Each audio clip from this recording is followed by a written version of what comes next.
வணக்கம். Stock market, forex market எந்த மார்க்கெட்டாக இருந்தாலும் சரி, பொதுவாக மார்க்கெட்டை நம்மளால் கண்ட்ரோல் பண்ண முடியுமா? மார்க்கெட்டை நம்ம கட்டுக்குள்ளார கொண்டு வர முடியுமா? மார்க்கெட்டோட போக்கை உங்களால் மாற்ற முடியுமா?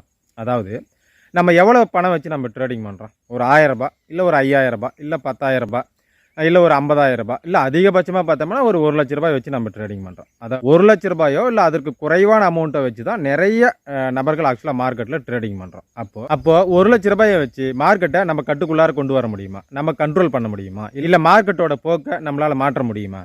கண்டிப்பாகவே முடியாது. அப்போது ரூ. 1,00,000 இல்லை ரூ. 10,00,000 இருந்தாலும் சரி, இல்லை ரூ. 1,00,00,000 இருந்தாலும் சரி, மார்க்கெட்டோட போக்கை நம்மளால் மாற்ற முடியாது. மார்க்கெட்டை நம்ம கண்ட்ரோல் பண்ண முடியாது. சரி, ஓகே, இது கிளியர். இதில் முதல்ல கிளியர் ஆகிக்கோங்க. சரி, ரூ. 1000 வச்சு ட்ரேடிங் பண்ணாலும் சரி, இல்லை ரூ. 1,00,000 வச்சு ட்ரேடிங் பண்ணாலும் சரி, மார்க்கெட்டை நம்மளால் கண்ட்ரோல் பண்ண முடியாது. ஆனால் நம்மளை நாம் கண்ட்ரோல் பண்ணிக்கலாம். எவ்வளோ பணம் வச்சு நம்ம ட்ரேடிங் பண்ணாலும் சரி, மார்க்கெட்டை நம்ம கட்டுக்குள்ளார கொண்டு வர முடியாது, நம்ம கண்ட்ரோல் பண்ண முடியாது. ஆனால் நம்மளை நாம் கண்ட்ரோல் பண்ணிக்கலாம், நம்மளை நம்ம கட்டுப்படுத்திக்கலாம். அதே போல் தான் நம்ம எவ்வளோ பணம் வச்சு நம்ம ட்ரேடிங் பண்ணாலும் மார்க்கெட்டோட போக்கை நம்மளால் மாற்ற முடியாது. ஆனால் நம்மளுடைய போக்கை நம்ம மாற்றிக்கலாம். அதாவது எந்த மார்க்கெட்டாக இருந்தாலும் சரி, நம்ம ப்ராஃபிட் புக் பண்ணணும் அப்படின்னாக்கா உன்னை நீ மாற்றிக்கொண்டால் மட்டுமே.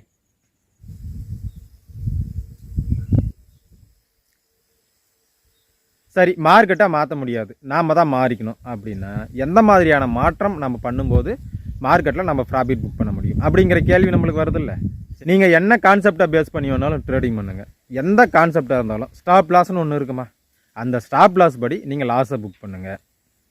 என்னடா அது ப்ராஃபிட் புக் பண்ணுறதுக்கு என்ன வழின்னு கேட்டால் லாஸ் புக் பண்ணுறதுக்கு என்ன வழின்னு சொல்கிறே அப்படிங்கிற மாதிரி வரும்.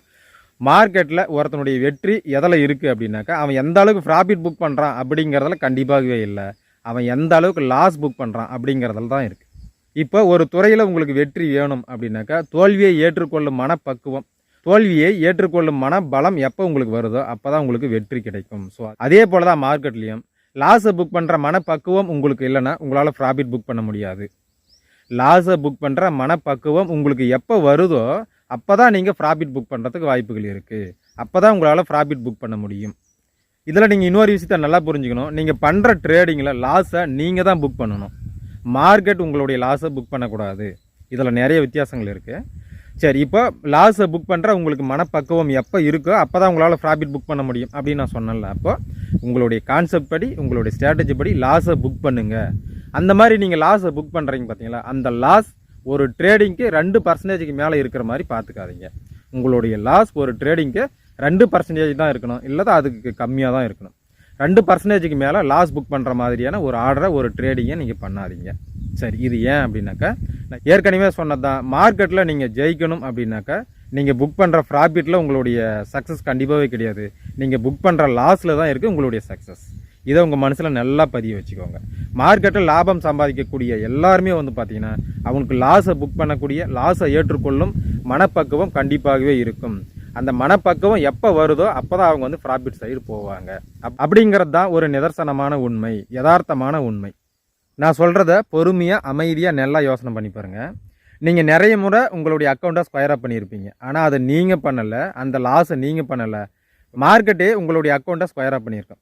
ஆக்சுவலாக உங்களுடைய கான்செப்ட் படி, உங்களுடைய ட்ரேடிங் மெத்தட் படி நீங்கள் லாஸை புக் பண்ணியிருந்தீங்கன்னா ஒரு சின்ன லாஸில் நீங்கள் புக் பண்ணியிருக்கலாம். ஆனால் அது பலூன் மாதிரி ஊத விட்டு பெருசாகிட்டு அதுவாக டம்முன்னு வெடிச்சிருமில்ல, அந்த மாதிரி லாஸை, ஒரு சின்ன லாஸை புக் பண்ண நம்ம பயந்துக்கிட்டு ரன் பண்ண விட்டு பெரிய லாஸில் நாம் புக் பண்ண மாட்டோம், மார்க்கெட்டே அதை லாஸை புக் பண்ணிவிட்டு, தம்பி நீ வீட்டுக்கு போயிட்டு பெரியவங்க அந்த வர சொல்லப்பா அப்படிங்கிற மாதிரி செவிலே ஒன்று விட்டு அனுப்பிச்சிருக்கோம். கரெக்டுங்களா?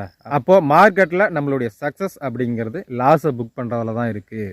அந்த லாஸ் 2%க்கும் குறைவான லாஸாக இருக்கணும். நீங்கள் எந்த கான்செப்டை பேஸ் பண்ணி வேணாலும் ட்ரேடிங் பண்ணுங்கள். ஒரு 3 மாதம் உங்கள் கான்செப்ட் படி லாஸை புக் பண்ண பழகுங்க. அப்புறம் பாருங்கள், கண்டிப்பாகவே நீங்கள் ப்ராஃபிட் சைடு வரதா நீங்களே உணருவீங்க. அப்போ மார்க்கெட்டில் நீங்கள் ப்ராஃபிட்டில் இருக்கணும்னா லாஸை புக் பண்ணுங்கள், புக் பண்ண பழகுங்க, இந்த மனப்பக்குவத்தை வளர்த்துக்கோங்க. சரிங்களா? சரிங்க நண்பர்களே, புரிஞ்சிருக்குன்னு நான் நம்புகிறேன். அடுத்தடுத்த பதிவில் சந்திப்போம். நன்றி.